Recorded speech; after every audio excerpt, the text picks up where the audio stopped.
도로 위 무법자들입니다. 네, 도로 위 상황인 것 같긴 한데 뭔가 이렇게 명확하진 않아요. 유호정 기자, 이 무슨 상황인 거죠? 네, 운전을 할 땐 조심 또 조심해야 하는 이유가 있는데요. 바로 본인이 법을 지키더라도 예상치 못한 사고가 일어날 수 있기 때문입니다. 네. 이런 교훈을 알려주는 한 영상을 직접 보실까요? 이 지금 도로 블랙박스 영상으로 보이는데요. 네. 3차로를 달리는 영상, 오! 그런데 보행자가 갑자기 뛰어나옵니다. 네. 지금 보시면 횡단보도도 아니고요. 이 도로 왼측 보면은 중앙분리대가 있어서 사실 네. 무단횡단을 할 수 있는 곳도 아니었습니다. 네. 그런데 갑자기 보행자가 이렇게 뛰어든 상황입니다. 그래서 결국 차량과 충돌하는 사고 피할 수 없었습니다. 네. 무슨 일이고 하니 1차로에 보시면 저 동그라미 되어 있는 택시가 멈춰선 듯한 모습 보이죠? 네네. 이 알고 보니 이 보행자가 1차로에 멈춰서 있는 저 택시를 타기 어머. 위해서 갑자기 도로로 뛰어든 것으로 알려졌습니다. 네. 아니, 지금 이해가 안 됩니다. 이 지금 왕복 8차선 도로인 건데 1차선에 있는 택시를 타겠다고 지금 몇 개를 거쳐서 무단횡단을 하는 건지 모르겠습니다. 굉장히 황당하긴 황당한데, 근데 유호정 기자, 더 황당한 게 이 보험사의 과실 비율 책정이라고요. 네, 맞습니다. 이 보험사가 7대3 운전자에게 70%의 과실이 있다라고 얘기를 했다는 건데요. 네. 운전자가 이 영상을 제보한 이유도 이 보험사의 이 과실 비율이 과연 맞느냐라는 걸 물어보기 위해서였습니다. 이 제보자는 보험사에서 과실 비율이 마음에 들지 않으면 경찰에 신고를 하던가 본인이 선택하면 될 일이라고 했다고, 본인이 어떻게 해야 할지 모르겠다라고 호소를 했습니다. 네. 일단 이 영상을 제보받은 한문철 변호사는 사고를 피할 수 없을 상황이었다면서 제보자의 잘못이 없다는 의견을 냈는데요. 저희 프레스룸에서 또 다른 교통사고 변호사의 이야기도 들어봤습니다. 그 보험사에 물어봐야 될 정도로 좀 납득할 수 없는 과실 비율입니다. 통상 무단횡단 같은 경우에 편도 2차선 기준으로 20에서 30% 정도 과실이 주어지기도 하는데, 이번 사건은 중앙분리대가 설치되어 있고 뛰어가는 보행자입니다. 차로도 4차로로 상당히 넓고요. 시속 40km로 진행할 때 차가 급제동했을 때 멈출 수 있는 정지거리가 19m입니다. 멈출 수 없었고 전혀 예상할 수도 없고 납득할 수 없는 무단횡단이고, 또 근접한 거리에서 뛰어서 무단횡단한다. 운전자 피할 수 없습니다. 이런 경우에는 운전자 무과실입니다.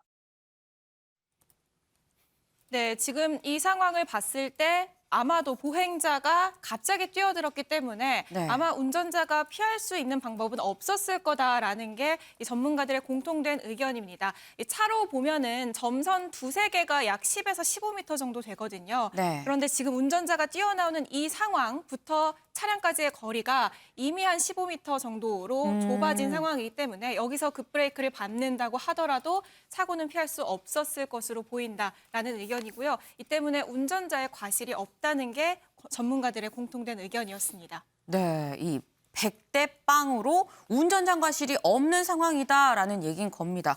유호정 기자, 근데 이 무법자 말고 또 다른 무법자가 있던데요. 네, 맞습니다. 이번엔 한 SNS 계정에 올라온 자전거 운전자의 영상인데요. 도대체 어떻게 운전을 했는지 화면으로 보실까요?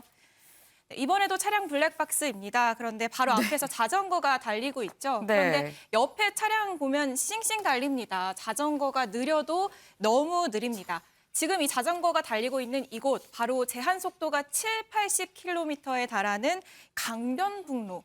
였다고 합니다. 네. 이 느린 속도 때문에 뒷차량에 민폐인 거는 둘째 치고요. 지금 보면 한밤중에 이 강변북로에서 후미등도 없이 굉장히 그러네요. 위험천만한 운전을 하고 있는 상황이거든요. 네. 사실 자전거가 전용 도로가 없을 땐 차도로 달리는 게 맞습니다. 그런데 1차선으로 달려야 하고요. 게다가 이렇게 강변북로 같은 자동차 전용 도로에는 아예 자전거 진입이 금지가 됩니다. 네. 이를 어길 경우 30만 원 이하의 벌금을 처해질 수 있다는 점을 꼭 기억하셔야겠습니다.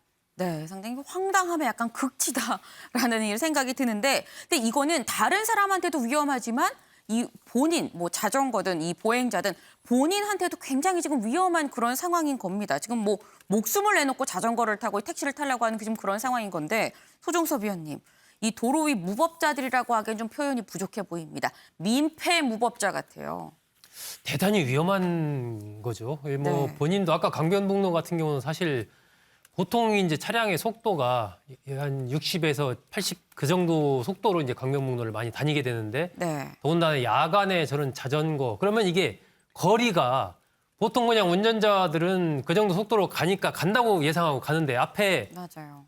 그 천천히 가는 자전거가 나타났을 때 그걸 예측하고 피하기가 쉽지 않거든요. 네. 그러면은 어떤 사고가 발생했을 때 그것이 또 그 한 건의 사고가 아니라 2차, 3차의 사고 피해로 연결될 가능성이 굉장히 큰 그런 부분이기 때문에 네. 저런 행동은 뭐 본인은 뭐 물론이고 다른 운전자들에게도 대단히 위험한 그런 행동이어서 절대로 저런 것을 해서는 안 될 것 같고요. 특히 요즘에 이제 오토바이들이 굉장히 많아졌지 않습니까? 오토바이. 예, 네. 오토바이들이 그래서 이게 뭐 고속도로도 마찬가지고 시내 도로 주행하고 할 때도 네.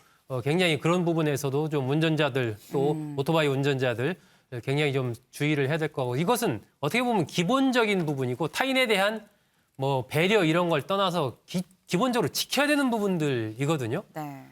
그렇기 때문에 아까 나왔던 그 무단 횡단 이런 부분들도 굉장히 위험한 행동이고 조금 한 번 사실 생각하면은 횡단보도로 건너가면 되는데 네. 그걸 못 참고 이제 그냥 건너가다 보니까 생각보다는 차가 빨리 옵니다.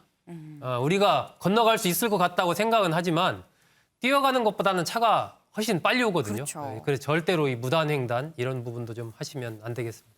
네, 이 나를 위해서도 타인을 위해서도 이 도로 위에 무법자가 돼선 절대 안 되겠습니다.